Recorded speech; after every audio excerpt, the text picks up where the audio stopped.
Tema firman Tuhan yang memberkati kita hari ini tentang masa depan. Apa konsep Tuhan tentang masa depanmu, masa depan saya, masa depan gereja, masa depan anak-anak cucu? Apa konsep Alkitab? Supaya melalui firman Tuhan ini kita diberi semangat yang berlimpah-limpah, mengarungi hidup ini, berjuang dan berjuang bersama-sama dengan Tuhan.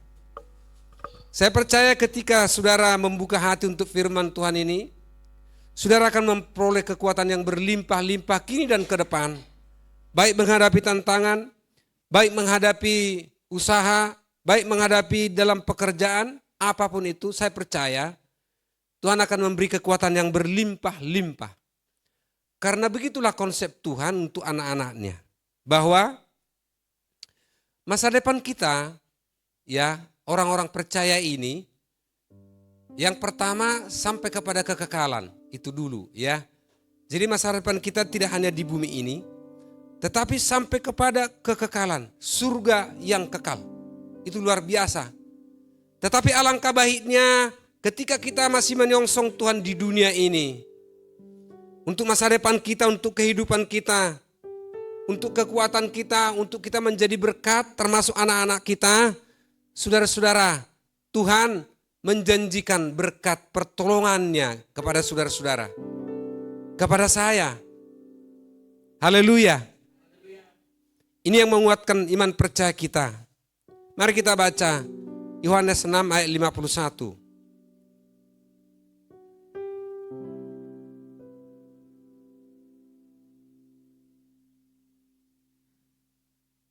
Ayat 51. Kita baca sama-sama 1, 2, 3. Akulah roti hidup yang telah turun dari surga. Jikalau seorang makan dari roti ini, ia akan hidup selama-lamanya. Dan roti yang kuberikan itu ialah dagingku yang akan kuberikan untuk hidup dunia. Hanya Yesus yang berkuasa mengatakan seperti ini. Tidak ada nabi, ya, apalagi manusia biasa seperti kita. Yesus berkata, akulah roti hidup yang telah turun dari surga. Ya, latar belakang firman ini, ketika Yesus memberikan makan 5.000 orang dengan 5 potong roti dan 2 ikan, Yesus mengucap syukur, lalu digandakan oleh kuasa Tuhan, lalu mereka makan semua. Maka orang berbondong-bondong mencari Yesus, mengikut Yesus karena roti. Karena makanan. Jasmani bukan makanan rohani, bukan keselamatan, bukan kekekalan. Yesus tahu isi hati mereka. Ketika mereka mencari Yesus, maka Yesus tahu isi hatinya. Motivasinya adalah roti, makanan, uang. Titik. Salahkah kita mengikut Tuhan Yesus kalau motivasinya uang dan roti? Tidak. Tetapi kalau itu semata-mata, itu yang di depan, kalau diberkati aku oke, kalau enggak apa-apa. Mundur, kan gitu ya. Itu yang salah yang dilihat Tuhan Yesus di hati mereka. Maka Yesus menyampaikan firman ini, akulah roti hidup yang telah turun dari surga. Artinya membantahkan prinsip mereka yang mencari roti saja. Bukan roti surgawi. Ya. Akulah roti hidup yang telah turun dari surga. Jikalau seseorang makan dari roti ini, ia akan hidup selama-lamanya. Artinya kekekalan. Arti rohani di sini ketika kita percaya kepada Yesus. Ketika kita makan dari tubuhnya dan minum dari darahnya, perjamuan kudus. Maka kita menyatu dengan Tuhan. Kali ini saya luruskan berkali-kali tentang perjamuan kudus. Ya, Yesus mengatakan inilah tubuhku. Ketika diambil roti itu dan diambil anggur itu, inilah darahku. Maka dalam perjalanan sejarah Kristen, dengarkan apalagi pelayan-pelayan Tuhan. Ya, dalam perjalanan Kristen terjadi reformasi tahun 1500 oleh John Calvin. Dan Zwingli meminggirkan makna sesungguhnya perjamuan kudus. Maka dibilang itu simbol. Zwingli yang mengatakan itu. Telitilah firman Tuhan, Yesus tidak mengatakan itu simbol. Tapi Yesus berkata, inilah tubuhku. makanlah. Inilah darahku, minumlah darah perjanjian. Saudara-saudara, hanya 2 sakramen. Kalau dikatakan sakramen di Alkitab adalah kehadiran Tuhan di sakramen itu. Hanya 2 sakramen utama di Alkitab. 1 perjamuan kudus, kedua baptisan. Ini sangat dalam. Sebab kalau kita tidak mengerti tentang perjamuan kudus ini, yang masih mengatakan ikut Zwingli itu simbol, saudara-saudara, hati-hati. Yesus mengatakan, inilah tubuhku. Maka dikatakan, tubuhku yang kuberikan kepada dunia ini. Ya. Bukan berarti kita sebagai kanibal, bukan, tidak begitu ya. Makna rohani ketika kita menghadapi perjamuan kudus itu, kita percaya dan kita berdoa. Dari kemarin sudah kita persiapkan hati kita untuk itu. Saya mau berjamuan kudus, berjumpa dengan Engkau ya Tuhan. Kuduskan saya, ampuni segala dosa pelanggaran saya. Saudara-saudara, maka hadir Tuhan di situ. Inilah tubuhku, inilah darahku. Pengertian secara rohani, secara iman. Bahwa Tuhan hadir di situ. Yesus hadir dalam acara perjamuan kudus itu. Itu disebutkan dengan sakramen, saudara-saudara. Saya harus luruskan sebagai hamba Tuhan tentang firman Tuhan ini. Bukan ikut-ikutan sebagai reformasi, tapi harus kembali kepada Alkitab. Apa kata Alkitab tentang perjamuan kudus? Banyak orang tersinggung ketika itu, akulah roti yang turun dari surga. Banyak orang tersinggung. Bahkan dicatat dalam Yohanes 6 ini, banyak murid-muridnya yang mengundurkan diri. Rupanya murid-muridnya tidak hanya 12, saudara-saudara. Dicatat di situ. Ketika Tuhan Yesus mengatakan, akulah roti yang turun dari surga. Mereka mengatakan, bagaimana mungkin? Nenek moyang kita kan makan mana di gurun pasir itu. Yesus mengatakan, mana yang saudara makan itu adalah makanan jasmani saja. Saudara akan mati. Tapi ketika engkau makan tubuhku, roti yang turun dari surga, engkau akan hidup untuk selama-lamanya. Haleluya. Kekekalan namanya. Kehidupan kita sebagai orang Kristen ini yang kita syukuri kepada Tuhan, ada kekekalan yang Tuhan berikan kepada saudara-saudara. Saya umur 63 tahun, jalan 64. Oma Eti 70, Ito saya 67. Merasa sebentarnya hidup itu, saudara-saudara. Seperti masih kemarin saja, kita lewati 70-an, ada yang lewati 60-an. Sebentar saja itu, saudara-saudara. Ya, kita berdoa umur panjang semua, ya, 80, 100 tahun ya. Dan menjadi berkat, itu sebentar saja. Maka yang benar yang dibilangkan Tuhan Yesus, barang siapa yang makan dari roti ini, dari tubuhku ini, dia akan hidup untuk selama-lamanya. Ini kabar gembira, kado untuk kita di dalam mengikut Tuhan ini. Ya. Jadi masa depan kita sampai kekekalan, itu yang pertama dulu ya, sampai kekekalan. Nanti kita bahas bagaimana masa depan kita berkat Tuhan selama kita di muka bumi ini. Ya, bagaimana anak-anak kita, bagaimana cucu kita, apa janji Tuhan, dan bagaimana kita meraih itu, saudara-saudara. Pertama, masa depan kekekalan. Yohanes 11 ayat 25 dikatakan, akulah kebangkitan dan hidup. Barang siapa yang percaya kepada aku, dia akan hidup selama-lamanya walaupun dia sudah mati. Hanya Yesus yang bisa berkata demikian dan melakukan itu. Dia bilang, akulah kebangkitan dan hidup. Barang siapa yang percaya kepada aku, dia akan hidup untuk selama-lamanya walaupun dia sudah mati. Itu ada power kuasa di situ sebagai Tuhan mengatakan demikian. Artinya, orang yang mati itu akan dibangkitkan, akan hidup. Haleluya. Orang-orang tua kita yang sudah dipanggil Tuhan, yang pagi-pagi berdoa, ibadah dengan sungguh-sungguh percaya kepada Tuhan, dibangkitkan oleh Tuhan. Itu yang pertama, dibangkitkan. Dia akan hidup walaupun dia sudah mati. Ya. Maka Yesus kita itu, dia mati, lalu dia bangkit, lalu naik ke surga. Dia mati, dia bangkit, lalu naik ke surga. Lalu dikirim, diberikan Roh Kudus kepada gerejanya, kepada umat-umat Tuhan, kepada kita orang percaya. Ya, karena Roh Kuduslah maka kita mengerti firman Tuhan. Karena Roh Kudus itulah maka kita ada di gereja ini. Kalau tidak, orang akan memakai logikanya tok, pikirannya tok, berkotak-katik di pikirannya, lalu dipikir, lalu mental, lalu stres. Saudara-saudara, ya. Tapi orang yang memberi peluang, ruang kepada Roh Kudus tidak akan mengalami seperti itu. Dia akan mengalami damai sejahtera. Sebab Yesus mengatakan, aku naik ke surga dan akan kuberikan Roh Kudus kepadamu. Ya.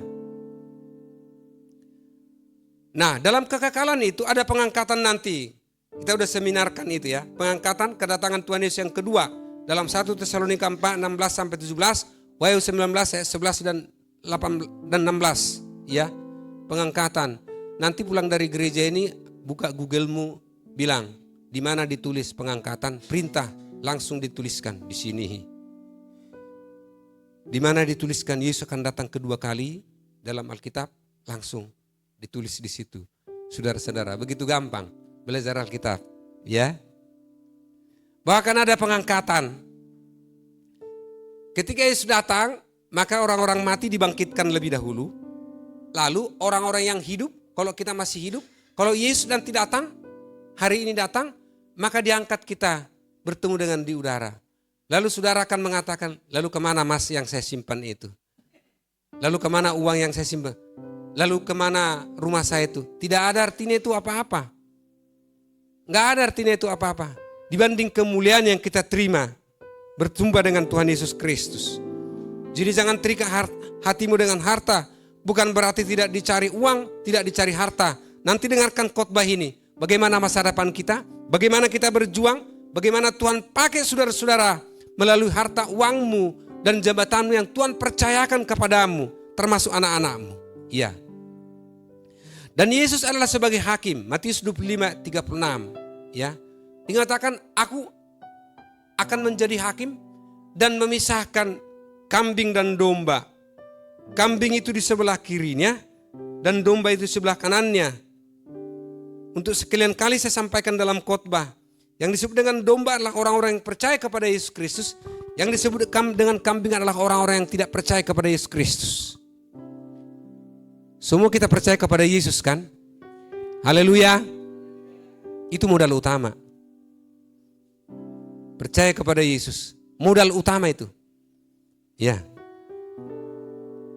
Lalu Yesus akan duduk di tahta putih itu. Ini bicara kekekalan. Wahyu 20:11-15. Ya.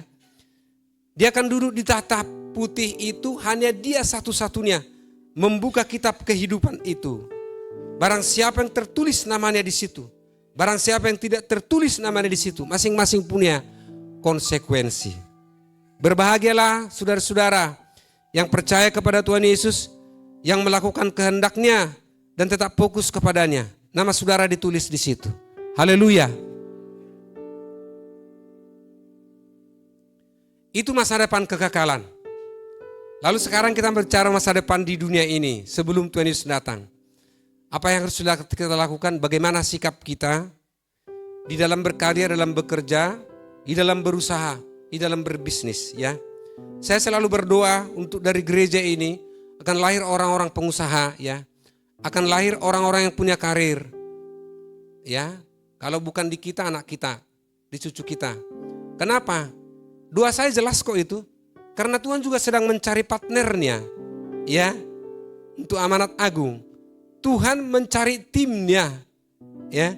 Jadi gampang, itu bukan susah. Ya. Bagaimana masa depan kita selama masa di bumi ini? Mari kita baca Yeremia 17 ayat 7-8. Ini ayat firman Tuhan gua banget sejak dari muda, ya.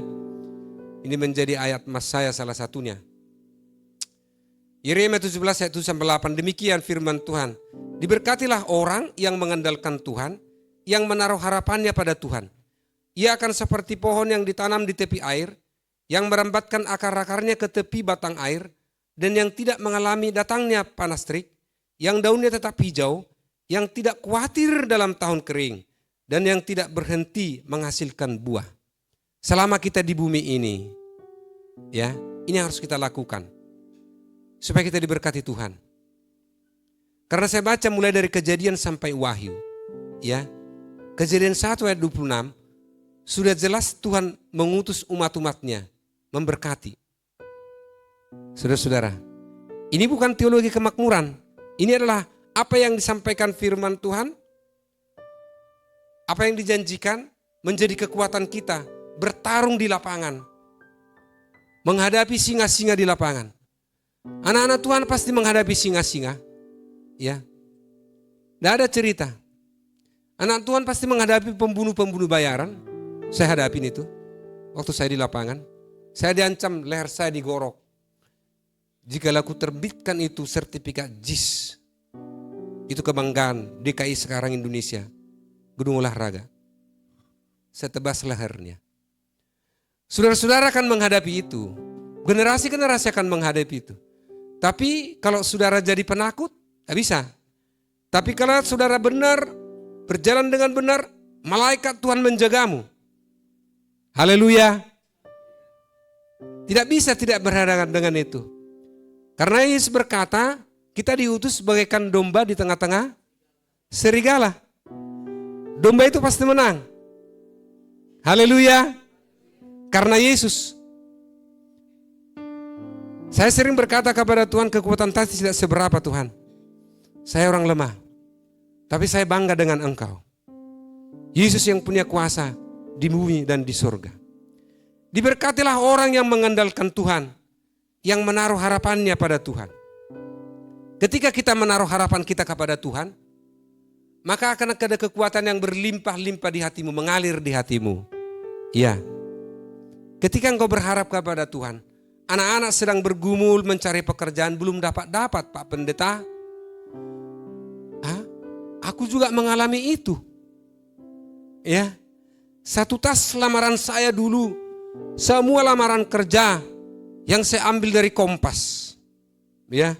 Saya tulisi semua. Tak satu pun manggil saya sampai hari ini. Apakah saya berhenti melamar? Tidak. Tiap hari kerjaan saya kantor pos, mengirim lamaran rat. Apakah saya berhenti melamar kerja? Tidak. Saya lamar terus. Tuhan pasti buka pintu. Pantang menyerah, saudara-saudara. Anak-anak muda kalau begitu gampang menyerah, udah selesai. Ya. Miliki Yesus menanamkan mental yang pantang menyerah. Pelajari Injil. Yesus memberikan keberanian kepada saudara-saudara. Pelajari Injil. Roh Kudus diberikan kepada kita tanda pertama pada murid-murid. Ada keberanian menghadapi hidup itu. Dihadapi saudara-saudara. Jadi anak-anakku yang sudah melamar, belum diterima, lamar terus. Mungkin maksud Tuhan engkau di bidang ini, mungkin engkau di bidang BUMN mungkin engkau di pegawai negeri mungkin, ya mungkin. Lamar semua. Saudara-saudara, saya harus sampaikan ini kepada anak-anakku semua. Ya, semenjak SBY presiden, sambung dengan Jokowi. Ya, itu yang namanya tes BUMN, tes pegawai negeri, itu tidak ada permainan. Itu by system. Saya testing, Raymond testing, submit, itu keluar nilai kok di situ. Kalau you pintar, ya nilaimu pasti menang. Nggak bisa ditukang-tukangi sampai hari ini. Sudah hampir 15 tahun saudara-saudara. 20 tahun lebih. Itu objektif saudara-saudara. Belajar saudara. Ya. Pelajari. Menang. Maka yang masuk itu sekarang, itu 20 tahun ini, itu kalau dari segi ini, itu pasti hebat. Penguasannya pasti hebat. Ya. Saya harus katakan, karena Tuhan mau memberkati saudara-saudara. Dan tidak tanggung-tanggung berkat Tuhan, penyertaan Tuhan kepada saudara-saudara. Taruh harapannya kepadamu.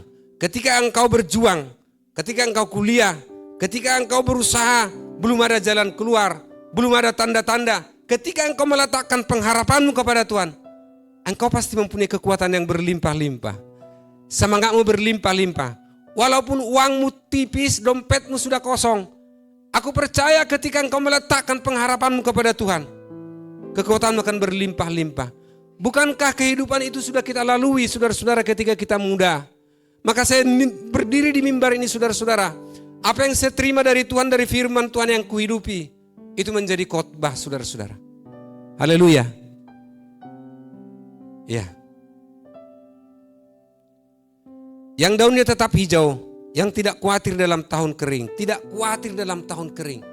Sekarang banyak berita, di mana-mana berita, ya, akibat daripada perang ini, maka akan begini, begitu, begini, begitu.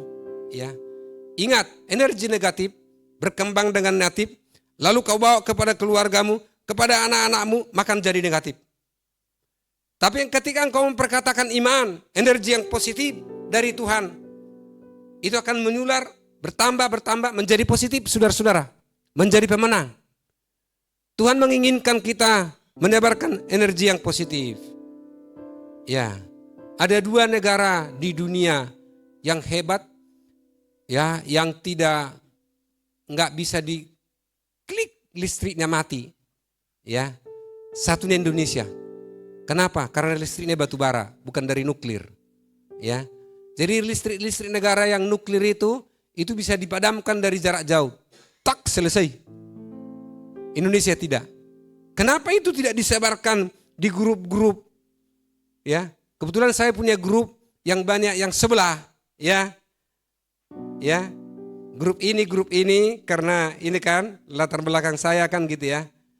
Semua rata-rata 90% menebarkan energi yang negatif, saudara-saudara. Tidak yang positif. Maka saya bilang kepada teman-teman saya, ketika ditanya, bagaimana pendapatmu dengan Presiden Prabowo? Bro, saya bilang, di Alkitab kami di Kristen, you jadi presiden misalnya, kami wajib mendoakan engkau. Karena Alkitab mengatakan gitu, pemerintah dari Tuhan, jadi presiden itu kami doakan. Tiap malam kita doakan, tiap ibadah raya kita doakan. Begitu. Jadi bukan karena Prabowo presiden kami doakan, you jadi presiden, Alkitab kami, Tuhan mengatakan memerintahkan harus didoakan. Makanya dalam topik menara doa itu kan pemerintah ada di situ. Haleluya. Itu melaksanakan firman Tuhan, ya.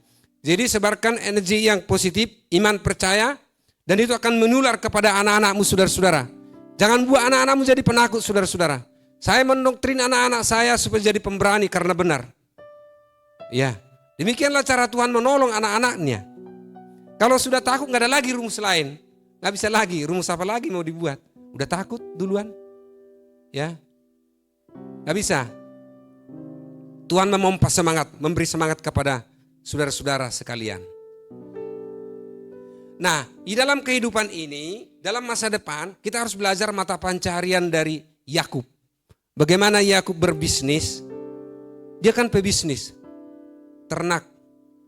Ketika dia di rumah mertuanya, si Laban, ya, ada si Laban di sini. Mertua Yakub itu si Laban, gitu. Jadi orang Batak mertuanya. Ya.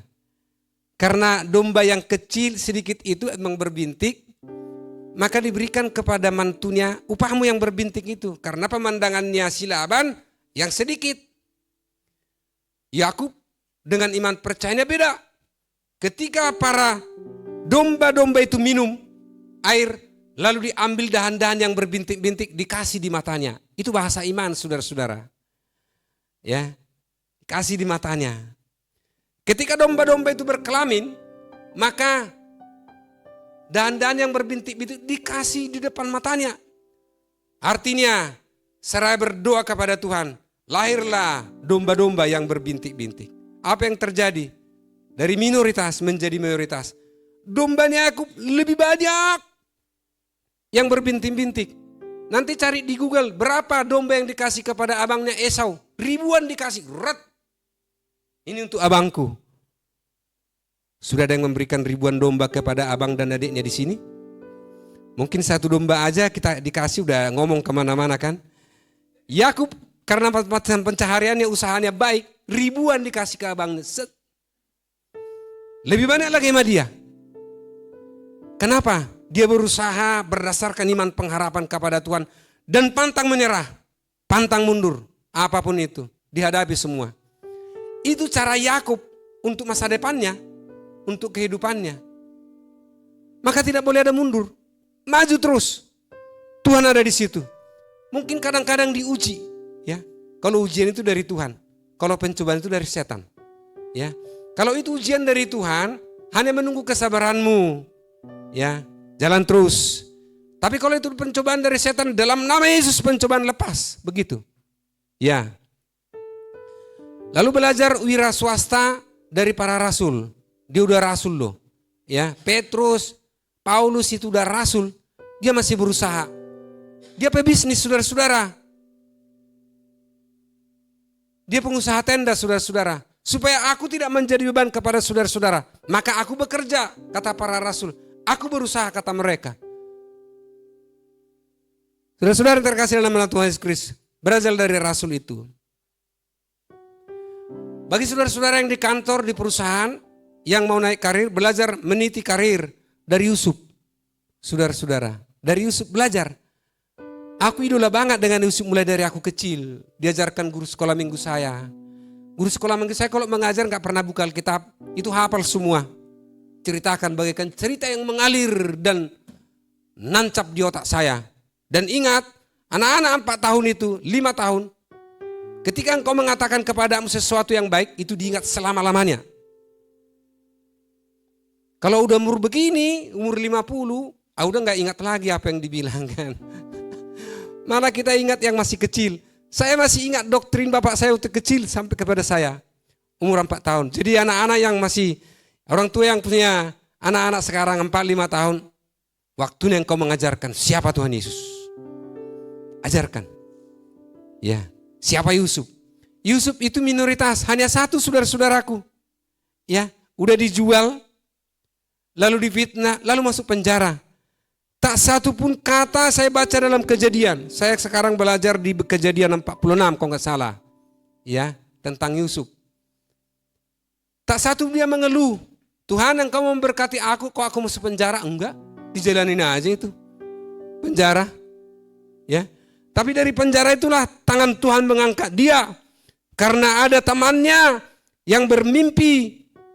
Lalu dibilang engkau akan kembali ke istana. Lalu Raja Firaun bermimpi, oh ada di sana orang Ibrani yang tahu mimpi. Semua ahli nujum kan tidak tahu. Karena raja itu tidak tahu mimpinya, tapi bermimpi. Tidak tahu mimpinya apa. Tapi karena Yusuf disertai Tuhan, mimpimu ini. 7 tahun masa kelimpahan, 7 tahun masa haleon. Tahu nggak haleon? Kemiskinan gak ada hasil. Maka diangkatlah dia, engkaulah orang nomor 2 buat lumbung padi. Saudara-saudara yang terkasih dalam nama Tuhan, luar biasa. Ketika abang-abangnya datang, dia kenal itu adik abang dan abang-abangnya semua. Tapi dia langsung buka kartu, enggak. Dibuat strategi. Kalau memang engkau benar, adikmu itu, kalian pulang, bawa adikmu lagi. Bapaknya marah, nanti matilah anakku ini seperti abangnya gitu Yusuf. Karena dicatat bapaknya udah mati Yusuf. Karena diceritakan abangnya bukan dijual, tapi ditangkap oleh harimau. Saudara-saudara yang terkasih dalam nama Tuhan Yesus Kristus, datang adiknya Benyamin. Lalu dilihat, lalu bawalah bapakmu ke sini. Bapakmu dibilang, dia punya strategi rupanya. Dia tidak langsung buka kartu saudara-saudara. Bawalah orang tuamu ke sini. Kalau engkau benar, bawa orang tuamu ke sini. Lalu dibawa orang tuanya. Lalu saudara-saudara dia buka kartu. Tidak bisa tahan lagi. Ini saudara-saudaraku. Lalu disuruh orang-orang keluar kalian semua. Tinggal orang Ibrani ini. Lalu berpeluk-pelukanlah mereka. Akulah adikmu Yusuf yang kau jual ke Mesir ini. Dengan cara demikianlah Tuhan memelihara engkau. Aku dijual ke sini. Artinya apa? Yusuf tahu visi Tuhan. Ya, kita harus tahu visi Tuhan itu kepada saudara, kepada saya. Harus nangkap visi itu. Ya. Jadi saya motivasi anak-anak muda, tidak ada kata minoritas. Ya, Yusuf hanya seorang bisa naik. Daniel hanya beberapa orang bisa naik. Kenapa? Ada hikmat yang diberikan Tuhan. Maka saudara-saudara, itulah yang saudara-saudara minta dari Tuhan. Hikmat yang dari Tuhan itu. Pengetahuan yang dari Tuhan. Ketika saudara di kantor, saudara akan berbeda dengan yang lain. Pasti. Kenapa? Tuhan memberi hikmat dan pengetahuan. Langsung kepada saudara-saudara. Bukankah itu urutan pertama karunia Roh Kudus? Hikmat dan pengetahuan itu tidak asal-asal itu. Urutan pertama itu yang diberikan kepada saudara-saudara. Bersikap di kantor dengan baik. Menata karir untuk masa depan. Sehingga kalau saudara-saudara pulang ke Samosir, ya, bisa senyum saudara-saudara. Saya kalau pulang ke Samosir itu, dulu ada kantin di situ sebelum naik ke gunung. Kalau sekarang kan udah bisa mobil ya. Itu ada kantin, tempat kami dulu apa. Jadi kalau ada orang di situ, saya nggak kenal lagi di situ, ya saya bayari semua itu. Gitu. Kemudian satu gereja itu kita kasih makan saudara-saudara. Ya kan, belanja, masak, makan semua saudara-saudara. Kalaupun tidak bisa seperti Yusuf yang memberi makan banyak orang, setidaknya ketika saudara-saudara nanti pulang ke kampung saudara-saudara, tegap lehermu, tata masa depan, ya, buat yang baik. Belum bisa sekarang Pak Pendeta, yakin percaya di anakmu, di keturunanmu. Ketika engkau mendengarkan firman Tuhan ini, dan engkau meyakininya, dan engkau menjadi partner Tuhan, Tuhan akan jadikan sebagaimana Yakub yang memberikan ribuan ternak kepada abangnya dan tidak dibangga-banggakan apapun. Haleluya. Lalu apa sikap dan strategi kita menghadapi masa depan, meraih masa depan? Ya, yang pertama adalah kita harus cerdik seperti ular dan tulus seperti merpati. Matius 10:16. Cerdiklah kamu seperti ular dan tulus seperti merpati. Cerdik itu artinya pintar, cerdas. Ya belajar. Habis SMA, SMP. Habis SMP, SMA. Habis itu perguruan tinggi, S1, S2, S3. Raih itu saudara-saudara. Itu perlu berlomba-lomba untuk itu. Ya. Bang Kevin begitu bekerja di Polda, langsung diambil S2 di UI. Ya. S2. Kajian strategis. Lulus cum laude.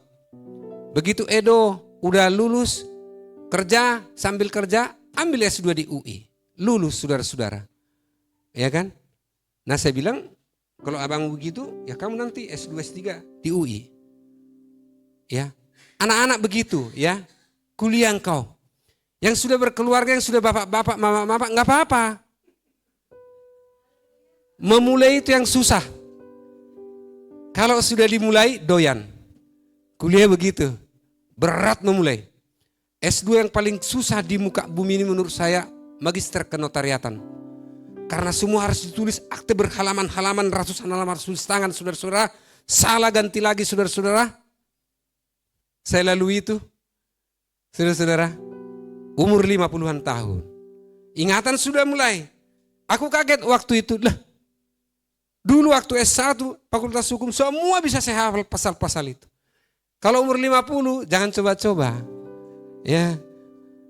Susah mengingatnya. Ya. Semua akan mengalami itu. Tapi ketika kita berusaha, kita melatih otak kita, encer saudara-saudara. Haleluya. Jadi saya senang ada dari gereja kita ini udah ambil S2 ya. Ya mudah-mudahan S3 ya. Karena sudah harus cerdas. Ya. Tetapi tidak hanya cerdas, sekarang orang cerdas itu cenderung membodoh-bodohi orang. Yesus memasangkan dengan kata ketulusan, cerdik dan tulus. Saudara-saudara tipe seperti ini, saudara akan dicari di mana-mana pun. Akan ada iklan, dicari saudara bekerja di sini. Kenapa? Karena cerdas dan tulus. Ada keikhlasan saudara-saudara. Melayani maksudnya. Tulus melayani. Tulus bekerja saudara-saudara. Tapi tidak bisa hanya tulus. Harus cerdas. Kedua-duanya. Kalau hanya cerdas menjadi membodoh-bodohi orang. Kalau hanya tulus-tulus saja nggak cerdas, itu orang bodoh. Harus dipasangkan dua-dua. Yesus luar biasa. Bukan aku yang mengatakan itu. Jangan lihat wajah saya. Itu Injil. Cerdik dan tulus. Haleluya. Motivasi anak-anakmu untuk itu. Jangan bilang uang kita nggak ada, kau nggak kuliah. Bilang aja kuliah. Bisa dia sambil online, bisa dia sambil ngojek. Kenapa? Hah? Gampang kan? Maju terus saudara-saudara. Sehingga warnamu jadi jelas, engkau jadi berkat. Ya. Kemudian talenta. Di dalam Matius 25, Matius 25, 24, 25 ini adalah perikop akhir zaman. Khotbah Tuhan juga akhir zaman. Maka di akhir zaman itu Yesus mengatakan gunakan talentamu. Ya. Talenta, orang yang punya satu talenta itu tidak dikembangkan, ditanam tetap satu, marah Tuhan, diambil daripadanya. Kalau saudara-saudara punya talenta untuk berusaha, jalankan usahamu sekarang. Jangan terlalu banyak pikir. Kalau saya usaha banyak sekali pikiran-pikiran saya, muter-muter gitu. Kalau anak-anakku enggak, ya, kalau ditancap gas sekali tancap, langsung tancap jadi. Ya, jangan seperti aku lu bilang usaha. Ya, harus seperti anak-anak muda ini gitu. Gas jalan. Saudara punya potensi, ada peluang untuk berusaha, gas. Tancapkan bendera Kristus di situ. Bilang ini sarana untuk amanat agung, bagaimana cara Tuhan. Setidaknya ada persembahan muda dari situ. Tuhan restu, walaupun di akhir zaman ini. Sebab siapakah yang mempekerjakan orang kalau bukan saudara-saudara yang membuka lapangan kerja? Haleluya. Yang bekerja tetap giat, lakukan pekerjaanmu. Lalu kuncinya adalah cari dahulu kerajaan Allah, maka semuanya akan ditambahkan kepadamu. Kembali, ya. Saya percaya pengusaha-pengusaha, orang-orang yang meniti karirnya tidak akan stres kalau dilakukan firman, cari dahulu kerajaan Allah. Kita kembalikan kepada Allah, tidak akan stres saudara-saudara.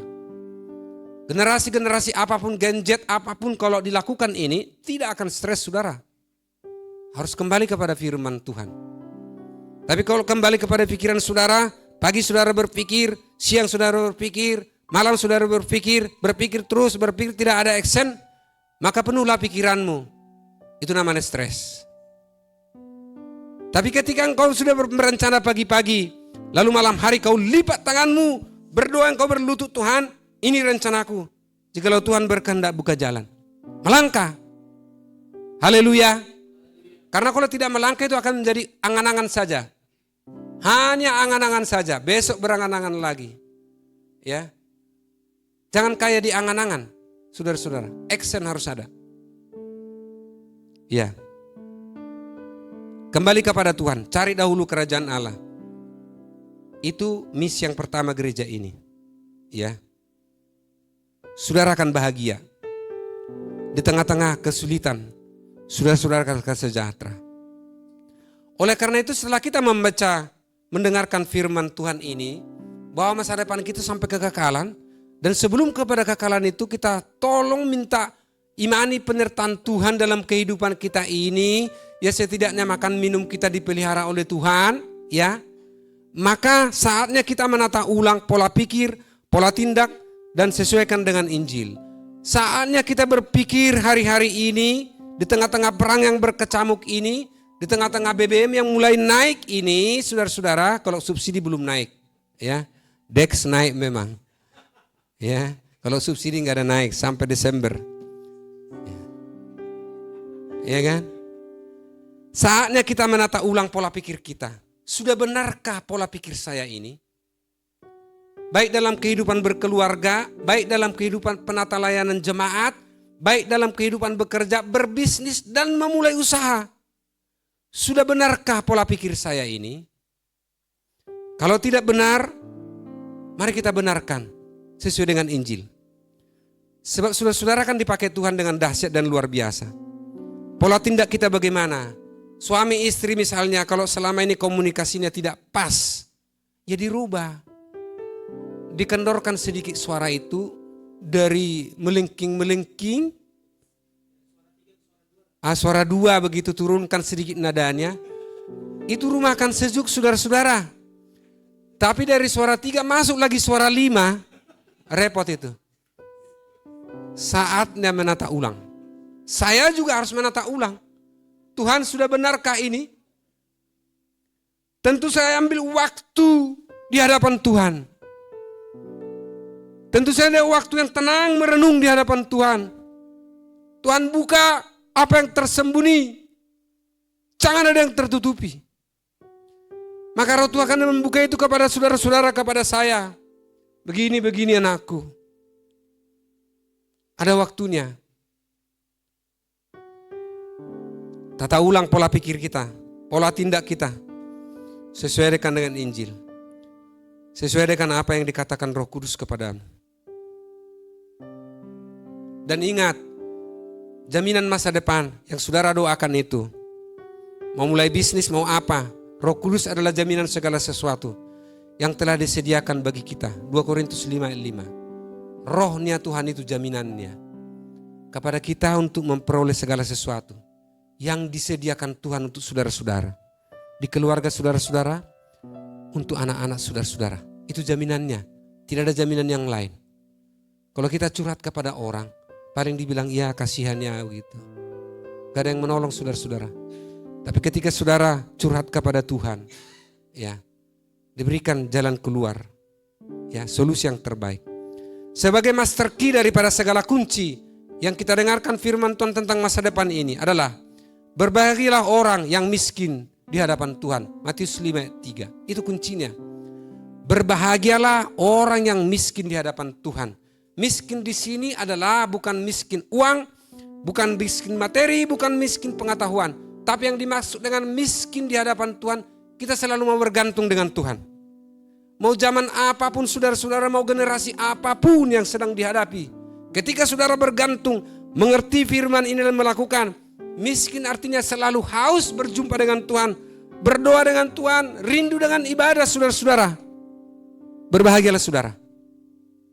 Itu akan menuntun hidupmu. Kehausanmu dengan Tuhan akan menuntun hidupmu. Oleh karena itu, yang dimaksud di situ kita pelihara hubungan yang intim dengan Tuhan. Mau apapun zamannya, mau apapun kesibukanmu, pelihara hubunganmu yang intim dengan Tuhan.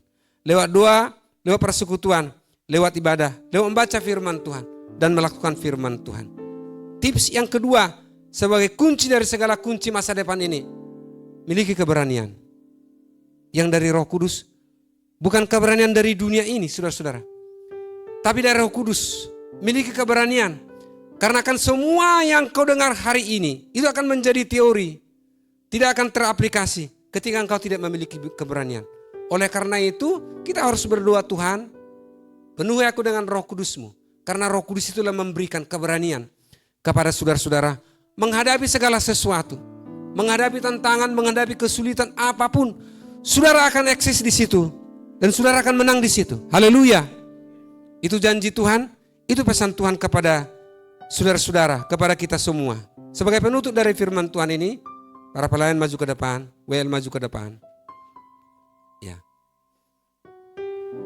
Sebagai penutup daripada firman Tuhan ini, Amsal 23:18 dikatakan seperti ini. Karena masa depan sungguh ada dan harapanmu tidak akan hilang. Saya ulangi, karena masa depan sungguh ada dan harapanmu tidak akan hilang. Harapanmu tidak akan hilang karena kau menggantungkan harapanmu, masa depanmu, usahamu, apa yang kau rancang, ya. Kita rindu muncul pengusaha-pengusaha baru dari gereja ini.